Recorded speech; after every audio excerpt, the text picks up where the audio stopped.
Chapter 16, The Art of the Steal.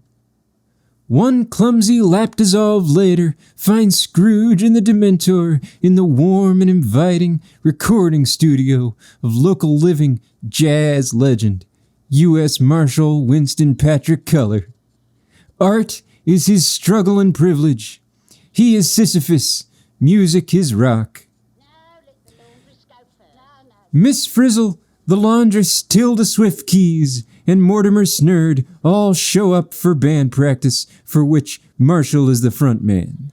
Their craft is jazz, and it lives in their bones. Marshall is the soul. Mortimer brings the funk. Frizzle and Swiftkeys are two red-hot vipers, and they're all itching to wax a disc. Their fifth and unofficial member is the dark London underworld. It sets the perfect backdrop for their urban fusion grooves. The members of Thelonious Junk may arrive poor with little, holes in their shoes, but for 2 glorious hours on weekends, they give birth to cool.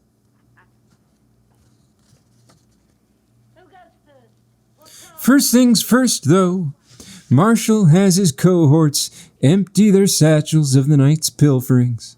Sadly, being the kings of cool doesn't pay the bills like it used to, and they, much like the rest of London's jazz scene, have resorted to some shady side hustles.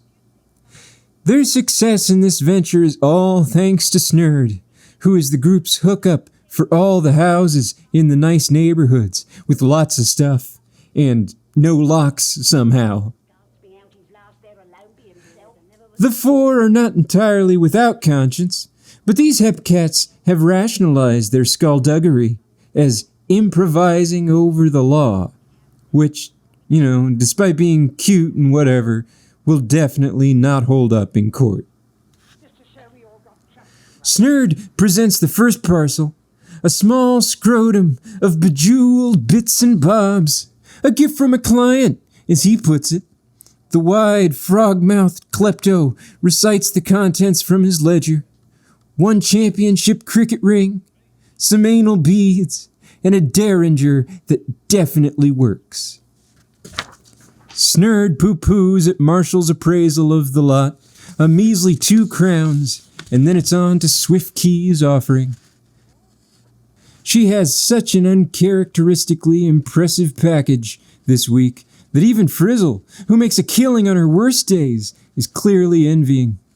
Swiftkeys, not to repeat the Undertaker's mistake, really works a crowd with her presentation, but the unflappable Marshall offers but a single crown for his smelly linens.